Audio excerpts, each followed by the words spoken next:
Student, today we discuss the topic simplex method.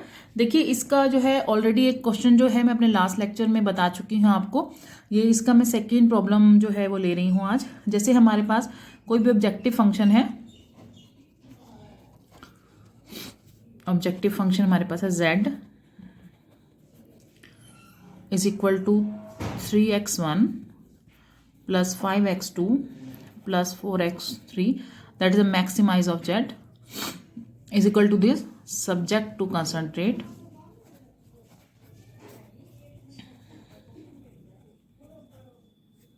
ये हमारे पास है 2x1 plus 3x2 is less than 8। Second है हमारे पास 2x2 plus 5x3 is less than 10।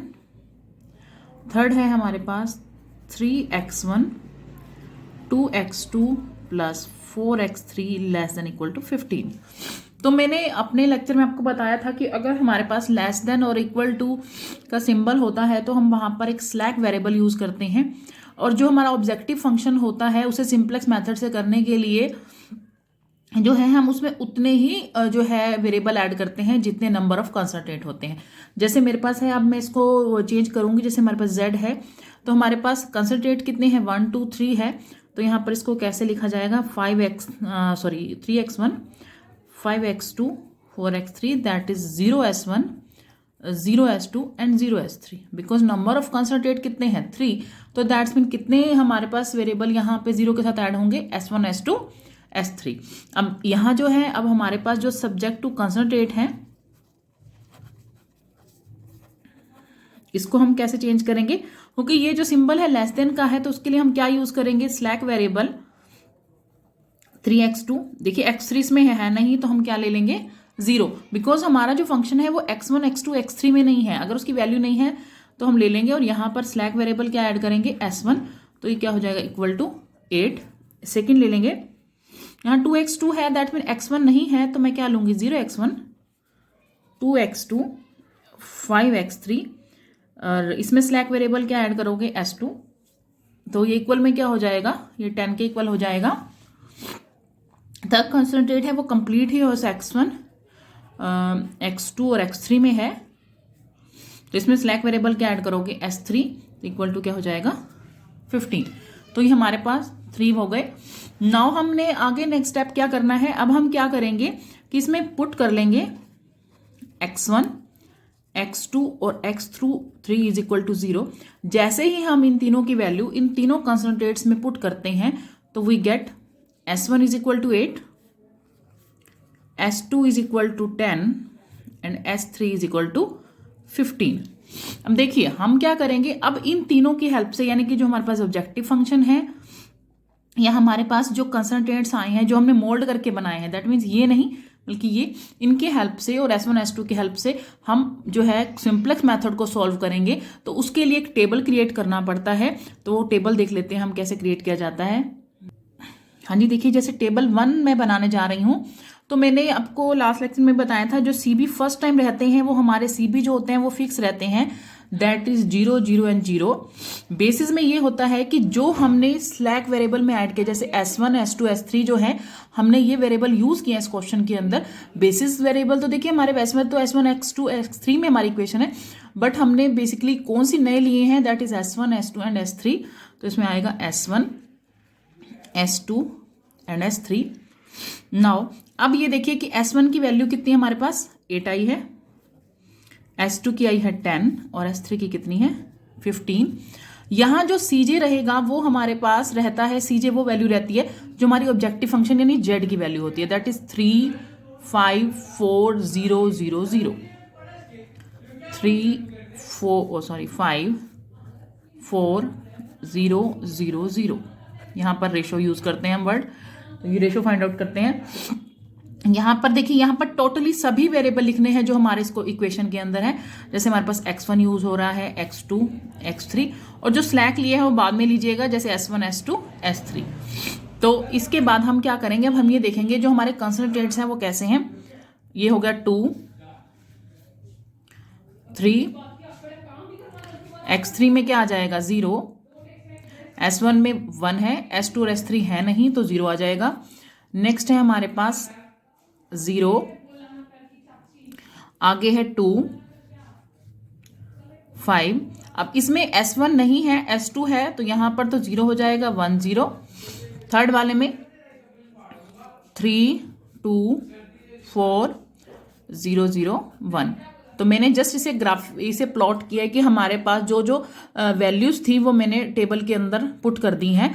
Now अब हम क्या करेंगे, अब हम फाइंड करेंगे CJ की वैल्यू और डेल्टा जे की। देखिए इट ओनली बेसिस ऑन, अब हम जो भी हम टेबल क्रिएट करने के बाद हम ये देखेंगे कि हमारे पास जो नीचे की वैल्यू है वो नेगेटिव आ रही है या नहीं आ रही है।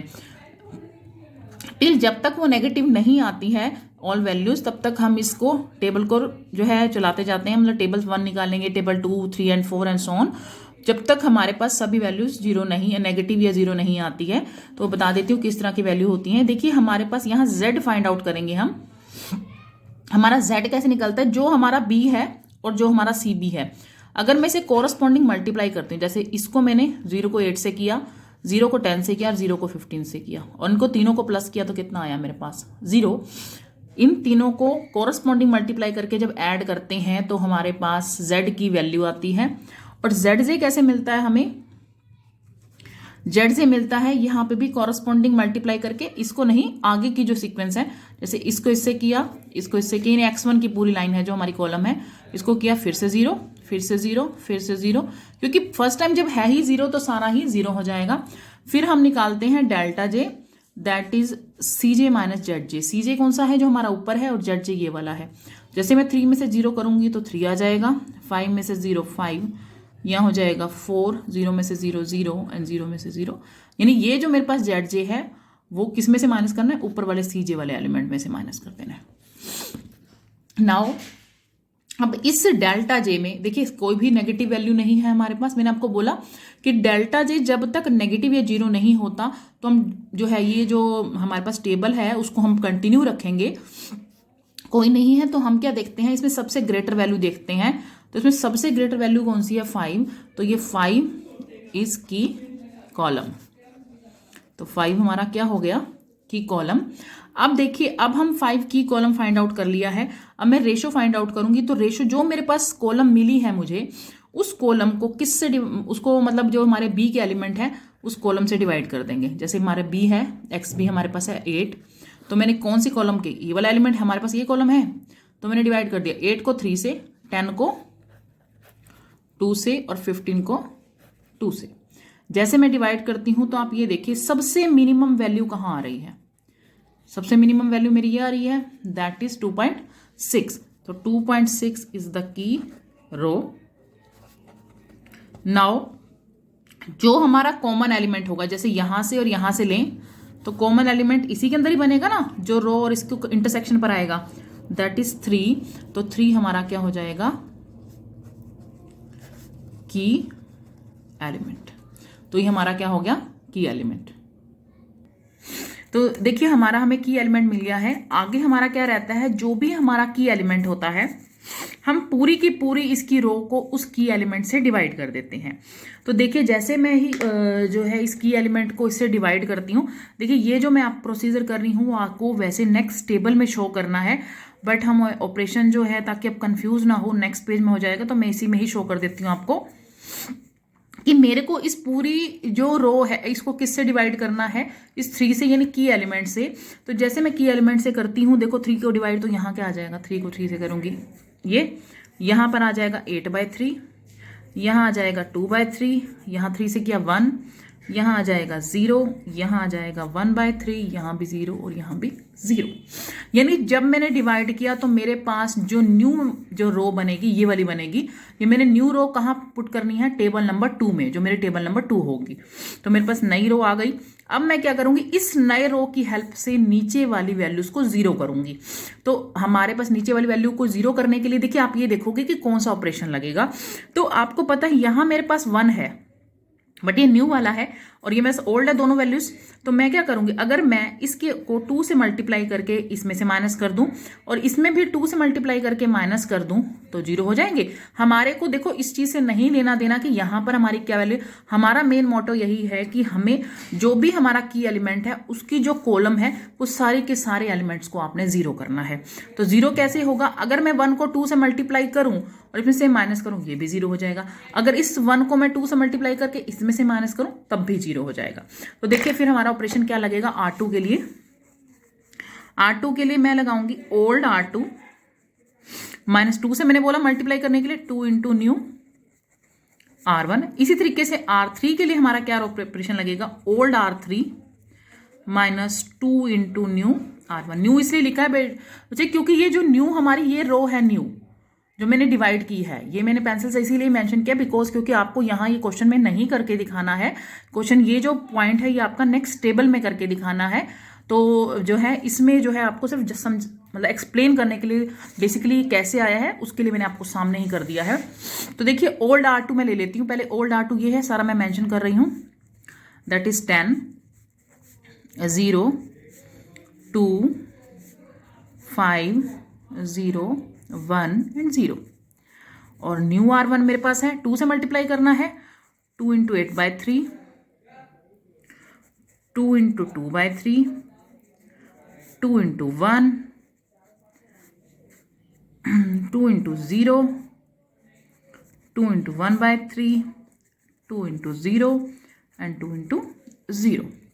देखिए जैसे ही आप इसे सॉल्व करोगे देखिए हमारे पास क्या वैल्यूज आ जाएंगी। तो जैसे आगे 8 टू द 16 आप इसका एलसीएम लोगे तो we get the value 14 by 3, 2 to the 4 हो जाएगा दैट इज 4 बाई 3 क्योंकि 0 है, 2 से 2 गया तो 0 आ गया ना हमारा, हमें यही चाहिए था, मेरे को यहाँ 0 चाहिए था और मेरे पास 0 आ गया। बस आपने यही देखना है कि मेरे पास 1 है तो मैं इसे किससे मल्टीप्लाई कराऊं, इससे। आपको ये मैटर नहीं करता इस साइड का, आपने ये देखना 2 से। तो मैं अगर इसको 2 से मल्टीप्लाई करके इसमें से माइनस करूं तो ऑब्वियस है वो 0 हो जाएगा, इसीलिए मैंने यहाँ ऑपरेशन लगाया है। तो यह हो जाएगा मेरे पास 5, ये हो जाएगा मेरे पास 2 बाई 3 माइनस का that is 1 and that is 0। तो मैंने ऑपरेशन लगा दिया। इसी तरह मैं R3 को ले लेती हूँ। R3 जो है मेरे पास ओल्ड R3 ये सारे हैं दैट इज 15 3 2 4 0 0 एंड 1। तो इसमें से मैंने 2 से किसको मल्टीप्लाई करना है, न्यू R1 को ना। तो मेरे पास न्यू R1 क्या है 8 by 3, 2 into 2 by 3, 2 into 1, 2 into 0, 2 into 1 by 3, 2 into 0 and 2 into 0। After solving this देखो यहाँ 8 टू द 16 और ये हो जाएगा 45 में से माइनस करोगे तो आपके पास क्या आएगा 29 बाई 3।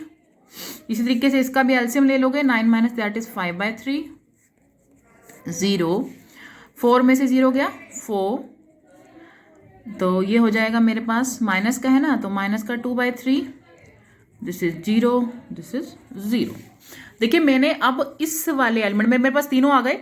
मेरे पास फर्स्ट रो तो कैसे आई है मेरे डिवाइड करके, सेकेंड रो मैंने ऑपरेशन से निकाल ली है, थर्ड रो भी ऑपरेशन से निकाल ली है। अब ये सारी वैल्यू मैं कहाँ पुट कर दूंगी, जो मेरे नया वाला टेबल है यानी जो सेकंड टेबल बनेगा उसमें ये सारी वैल्यूज पुट कर दी जाएंगी। वो देख लेते हैं कैसे करना है कि सेकंड टेबल ये तो आप वैल्यू पुट करोगे। थोड़ा सा एक चीज रह गई इसमें कि जैसे ही आप जो भी आप की एलिमेंट लोगे तो आप ये देखोगे जो की एलिमेंट है उसके ऊपर क्या है, ये x2 वेरिएबल है और यहाँ पर अगर मैं इसे रो वाइज देखती हूँ तो यहाँ पर क्या है S1 है। तो जब हम इसे नए टेबल में फॉर्मुलेट करेंगे तो उस टाइम हम क्या करेंगे, जो हमारा पास x2 है वो हो जाएगा हमारा इनकमिंग वेरिएबल, ठीक है, और जो S1 है जो इसके सामने है यहाँ पर वो हो जाएगा हमारा S1 इज आउटगोइंग वेरिएबल। यानी जो वेरिएबल हमने जैसे जो की एलिमेंट लिया उसके ऊपर x2 था तो ये इनकमिंग हो गया, S1 हो गया। यानी यहाँ पर मेरे पास क्या आ जाएगा x2 आ जाएगा जब हम नया टेबल बनाएंगे, और इसके ऊपर जो वैल्यू थी 5 वो कहाँ आ जाएगी, CB के प्लेस पे आ जाएगी। तो आगे देख लेते हैं टेबल नंबर 2 में इसको। तो मैंने आपको बताया कि मेरे पास देखिए CJ की वैल्यू तो फिक्स रहेगी 3 5 4 0 0 0 एंड रेशो थी यहाँ पर।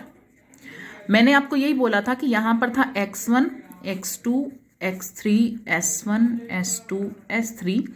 तो जो यहाँ पर क्या बोला गया था मुझे कि ये वैल्यू जो है 5 की वो यहाँ आ जाएगी, क्योंकि ये हमारा की एलिमेंट निकला था ना 3, और इसके नीचे के x2 वो कहाँ आ जाएगा, s1 के प्लेस पे आ जाएगा। नाउ बाकी जो है, जो मैंने अभी आपको टेबल क्रिएट करके दी है, दैट इज 8/3, जो मैंने अभी क्रिएट करके दी थी, जैसे ये डिवाइड वाली वो लिख रही हूँ, और साथ में ये सारी टेबल जो है मैं ये लिख रही हूँ जो मेरे पास नए एलिमेंट आए हैं। 8/3 देखिए, ये वैसे हमें जो है वो न्यू टेबल में ही लिखना होता है, बट एक्सप्लेन करने के लिए मैंने आपको लास्ट वाली टेबल में ही बना दिया था इसको। बाकी जो है हमारे पास ये सी भी जो है वो फिक्स रहेंगे 0 0। यहाँ पर S2 और S3 रहेगा। यहाँ पर नया मैंने बनाया था तो वहाँ पर नए में क्या आया था, 14/3 आया था, -4/3, 0, 5, -2/3, 1 एंड 0, और यहाँ था 29/3, 5/3, 0, 4, -2/3, 0 एंड 3। देखिए आप टैली भी कर सकते हो, मेरी यही वैल्यूज़ जो हैं आप देख रहे हो, मैंने वही वैल्यूज़ जो है यहाँ पर पुट कर दी हैं सारी, और टेबल को क्रिएट कर दिया है। तो आगे देख लेते हैं कि अब इस हम टेबल का कैसे सॉल्व करेंगे। तो पहला मैंने आपको बोला था z फाइंड करते हैं, तो z कैसे निकलता है, कोरस्पॉन्डिंग b को मल्टीप्लाई करके। तो देखो यहाँ तो 0 ही हो जाएगा, बट यहाँ करती हूँ तो 8, 5 तक क्या हो जाएगा 40, तो हमारा z क्या हो गया 40/3। तो आगे हम क्या निकालेंगे, दैट इज zj। तो zj निकालेंगे, तो zj कैसे फाइंड आउट करते हो, वह भी कॉरस्पॉन्डिंग, यानी 5 हमारे पास आ जाएगा, 2 बाकी सब तो 0 ही हो रहे हैं, तो वो देख लीजिएगा। तो 5 to the 10 यानी कितना आ जाएगा यहाँ पे 10/3। 5 को मैंने इससे किया, दैट इज 5, 5 को 0 से किया 0, 5 को 1/3 से किया 5/3, नाउ 0 एंड 0। ये क्यों आया, बिकॉज बाकी दो तो कि हमारे पास ये भी 0 थे, सिर्फ यही था हमारे पास। नाउ हम क्या करेंगे, delta J that is CJ minus ZJ, इसको इसमें से माइनस करेंगे तो मेरे पास क्या आ जाएगा, देखो 3 है, 3 - 10/3 यानी -1/3, ये हो जाएगा 0 क्योंकि 5 है, यहाँ भी 5 है, 4 में से 0 गया 4 हो गया, इसको करोगे तो -5/3, 0 और 0। देखिए टेबल में हमारे पास 2 वैल्यू नेगेटिव आ गई, जीरोस भी आ गई, बट एक पॉजिटिव आ गई है। अब इस पॉजिटिव की वजह से हमें जो है टेबल दोबारा से कंटिन्यू करना पड़ेगा, क्योंकि मैंने आपको बोला ये टेबल तब तक कंटिन्यू रहेगा जब तक मेरे पास ऑल वैल्यूज नेगेटिव या 0 ना हो जाए। तो यानी कि हमें अब कंपेयर करने की जरूरत नहीं है कि कौन सी ग्रेटर है, हमें जस्ट यही है कि पॉजिटिव वैल्यू ही लेनी है। अगर हाँ ये होता यहाँ 2 आ जाता और 4 आता, दोनों ही पॉजिटिव होते, तो कंपेयर करके ग्रेटर वैल्यू ले लेते। तो हमारे पास 4 हो गया। नाउ हमारे पास 4 इज द की कॉलम,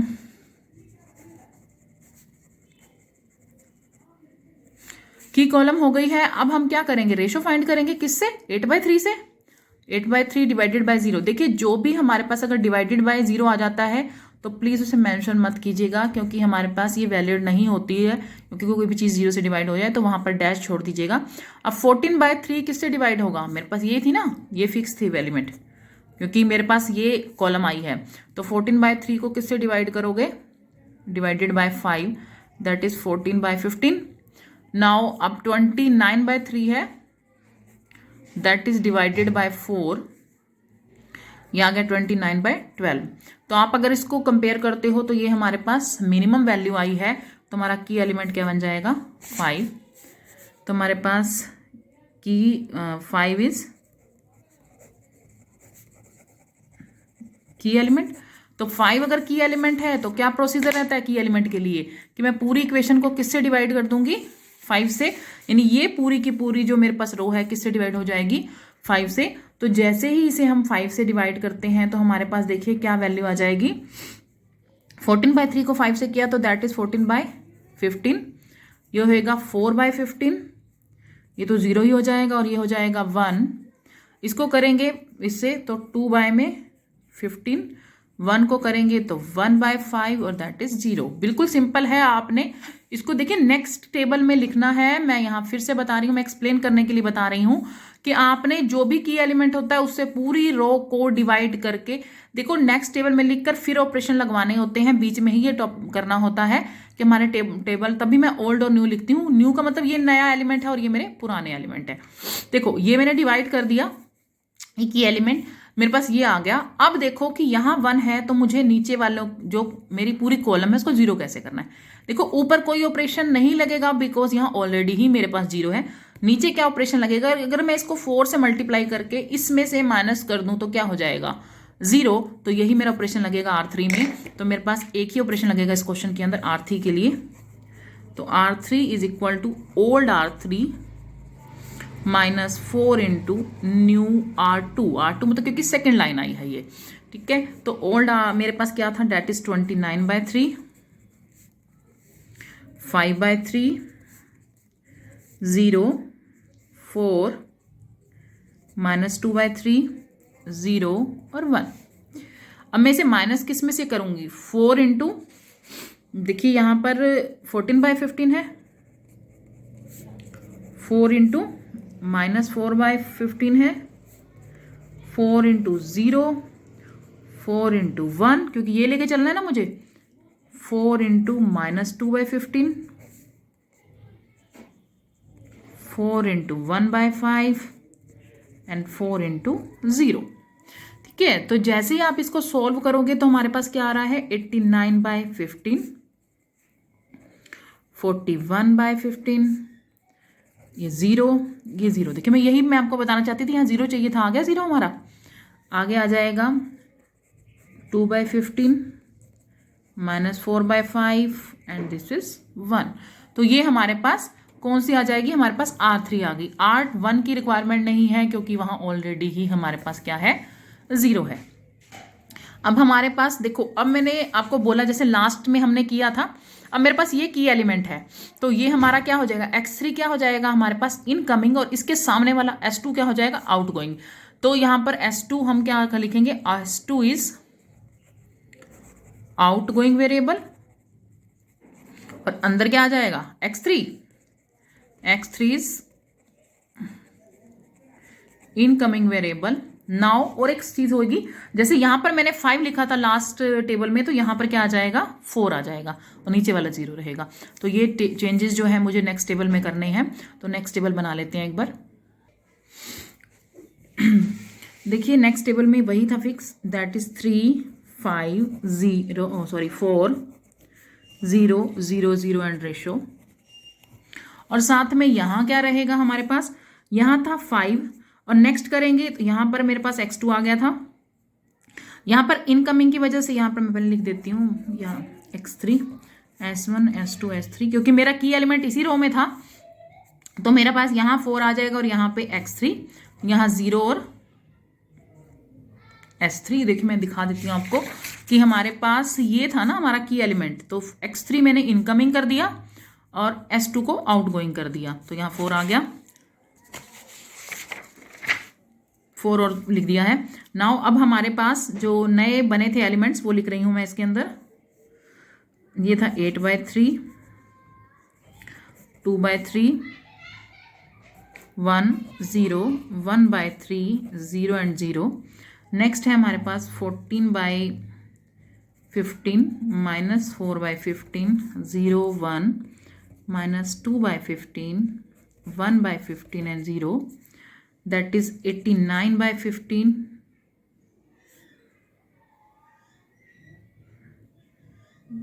एक सेकेंड, हाँ जी ठीक है, 89/15 आया हुआ था हमारे पास यहाँ पर, ये देखिए 89/15।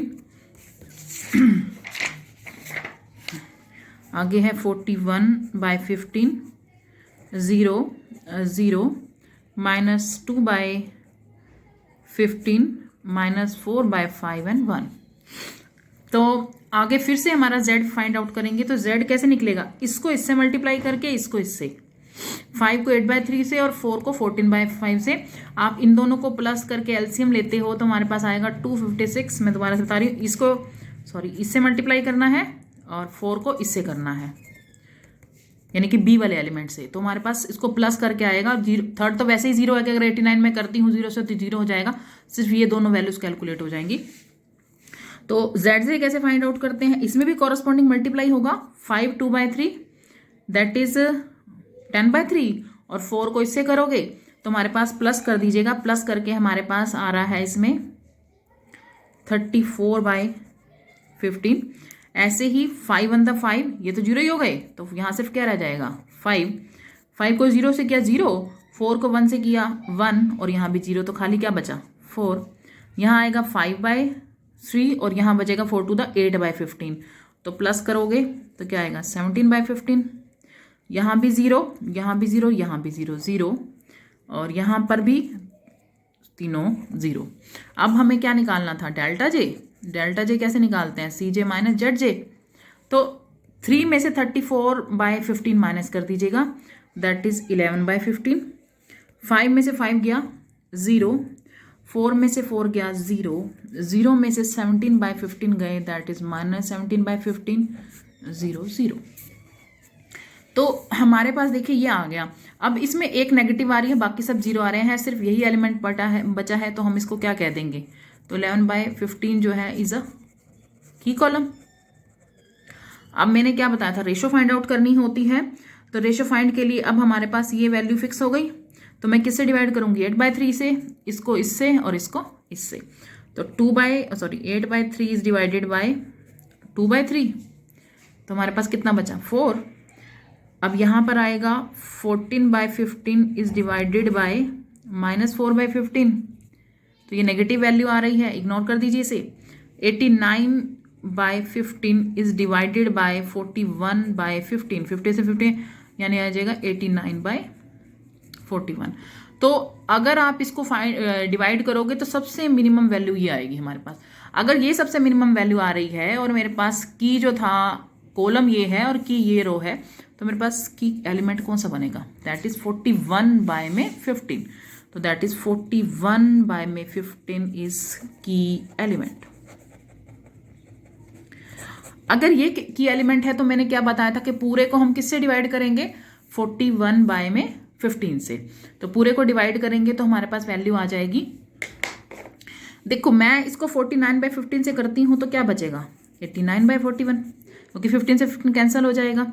ये तो इसी से डिवाइड करेंगे तो 1 हो जाएगा, ये भी 0 है, ये भी 0 है, ये भी 15 से 15 कैंसिल हो जाएगा, तो हमारे पास क्या बच जाएगा 2/41।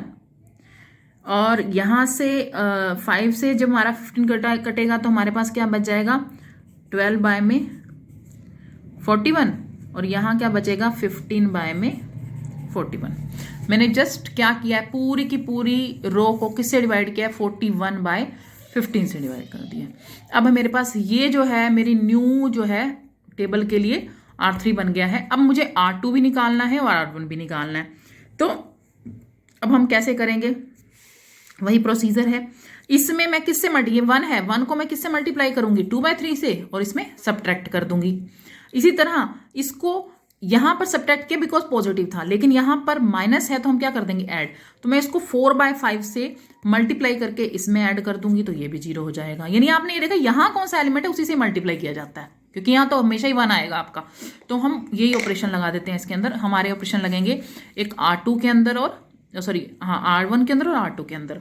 तो मेरा R1 है दैट इज ओल्ड R1, तो R1 को मैं किससे मल्टीप्लाई कर रही हूँ 2/3 से ना, तो न्यू R3, एक तो ऑपरेशन ये लगेगा, और R2 के लिए क्या लगेगा ओल्ड R2, इसमें से मैं किससे मल्टीप्लाई कर रही हूँ, इसके लिए मल्टीप्लाई माइनस नहीं कर रही हूँ, प्लस कर रही हूँ, क्योंकि यहाँ माइनस का था 4/15 न्यू R3। तो ओल्ड R1 लिख लेते हैं पहले, दैट इज 8/3, 2/3 1 0 1/3 0 एंड 0। तो इसे सब्ट्रैक्ट करने के लिए 2/3 चाहिए हमें, 2/3 उसी से मल्टीप्लाई करना है हमें। अब देखो न्यू R3 है ये वाला मेरे पास, तो मल्टीप्लाई किसे करूंगी 89/41, तो हमारे पास आ जाएगा 50/41। इसको फिर से करूंगी, यहाँ था 1 ना, तो ये 0 हो गया, यही चाहिए था मुझे 0। यहाँ फिर से करूंगी 0 से तो आ गया 1, फिर करूंगी 0 से 0, फिर करूँगी -2/41 से, दैट इज़ 15/41। फिर करूँगी -12/41 से, तो अपने पास आ जाएगा 8/41। फिर करूँगी 15/41 से, देखिए जो वैल्यूज़ हमारे पास वहाँ गिवन है, तो 10/41। तो ये मेरे पास जो नया मेरा टेबल बनेगा उसमें R1 की वैल्यू है। नाउ हम सेकेंड वाले पे ऑपरेशन लगा देते हैं। ओल्ड R2 क्या है, ये वाला है सारा, 14/15 -4/15 0 -2/15 4/5 और 0, तो प्लस 4/15। R3 कितना था पहली बार में, 89/41। इसको सॉल्व करोगे तो अपने पास आएगा 62/41। इसके बाद है हमारे पास 4/15, यहाँ पे कितना था 1, तो 0 हो जाएगा। फिर 4/15, अब इस बार हमारे पास कितना है यहाँ पे 0, तो कितना हो जाएगा 0। फिर 4/15, फिर मेरे पास क्या है 0, तो क्या हो जाएगा, मतलब R1 R3 की वैल्यू पुट कर रही हूँ जो न्यू वाली वैल्यूज आई हुई हैं। फिर 4/15 और यहाँ है 2/41, तो अपने पास आएगा 5/41। फिर से 4/15 और लास्ट वैल्यू थी 15/41, तो हमारे पास आ जाएगा 4/41, क्योंकि ये से कैंसिल हो जाएगा। तो ये सारी मैंने टेबल देखी, ये तो जस्ट कैलकुलेशन है, ये आप खुद भी कर सकते हैं। जस्ट मैंने आपको एक फार्मूला बता दिया कि किसके थ्रू करना है, ऑपरेशन कैसे लगाने हैं। तो ये हमारे पास जो है कौन सी टेबल बन गई है, टेबल नंबर 4 बन गई है, क्योंकि अभी तक हमारे पास ऐसा नहीं है कि नेगेटिव वैल्यू आए हैं। तो हम टेबल 4 देख लेते हैं इसके आगे। हाँ जी, तो यहाँ पे एक चीज़ डिस्कस करना हम शायद भूल गए हैं, वही आउट गोइंग वाली बात कि मेरे पास ये की एलिमेंट आया है, तो इसके ऊपर जो है x1 है, तो हमारे पास x1 क्या हो जाएगा इनकमिंग, और यहाँ पर क्या है S3, तो S3 क्या हो जाएगा आउटगोइंग। तो हमारे पास यहाँ पर इसके ऊपर 3 थी, तो 3 वैल्यू यहाँ आ जाएगी, बस इतना चेंज करना है इसके अंदर नेक्स्ट टेबल में। जी, यहाँ था हमारे पास CB में वही 3 5 4 0 0 0 एंड रेशो, और यहाँ था x1 x2 S1 S2 x3 है यहाँ पे, S1 S2 S3, और यहाँ पर 5 आएगा, यहाँ पर x2 4 ये हमारे पास ऑलरेडी थे लास्ट वाले में। अब मैंने लास्ट में जब मैंने किया यहाँ की एलिमेंट था, तो इनकमिंग x1 बन गया था और 3 आउटगोइंग बन गया था, क्योंकि हमारी ये रो सिलेक्ट हुई थी। तो अब हमारे पास जो आए थे एलिमेंट वो लिख रही हूँ, 50/41, यहाँ था 0 1 0, 15/41, 8/41 एंड -10/41। इसी तरीके से यहाँ पर तो था 62 के लिए 0, उसके बाद है 0 1 -6/41, 5/41 एंड 4/41। थर्ड वाले में थी 89/41 जो हमारी रो सिलेक्ट हुई थी, 1 0 0, 2/41 -12/41 और 15/41। फिर हम z फाइंड करेंगे। देखिए z अब कैसे आएगा, इसको इससे मल्टीप्लाई करके इसको इससे, यानी ये वाली जो हमारी है xb की वैल्यू, इसे सिलेक्ट करके मतलब इसे कॉरस्पॉन्डिंग मल्टीप्लाई करके आ जाएगा। तो z हमारे पास बन रहा है 765, इन तीनों का टोटल करके 41 के इक्वल। नाउ हम निकालेंगे zj। तो zj 5 को 0 से किया 0, 4 को 0 से किया 0 एंड 3 को 1 से किया, तो कितना आया 3। नेक्स्ट 5 को 1 से किया 1, ये भी 0 ये भी 0, तो क्या बचा 5। नेक्स्ट में ये भी 0 हो गया, 4 को 1 से किया तो क्या बना 4। 5 को इससे करोगे, 4 को इससे करोगे, 3 से इसको, तीनों का टोटल कर लीजिएगा, दैट इज 45/41। अब इसमें भी ऐसे ही करेंगे, कॉरस्पॉन्डिंग मल्टीप्लाई करके ऐड करेंगे, दैट इज 24/41। नेक्स्ट में 11/41। ठीक है, अब हम क्या करेंगे, हमें क्या निकालना है delta J, that is CJ minus ZJ। 3 में से 3 गया 0, 5 में से 5 गया 0, 4 में से 4 गया 0, ये तीनों हैं, तो दैट इज 45/1।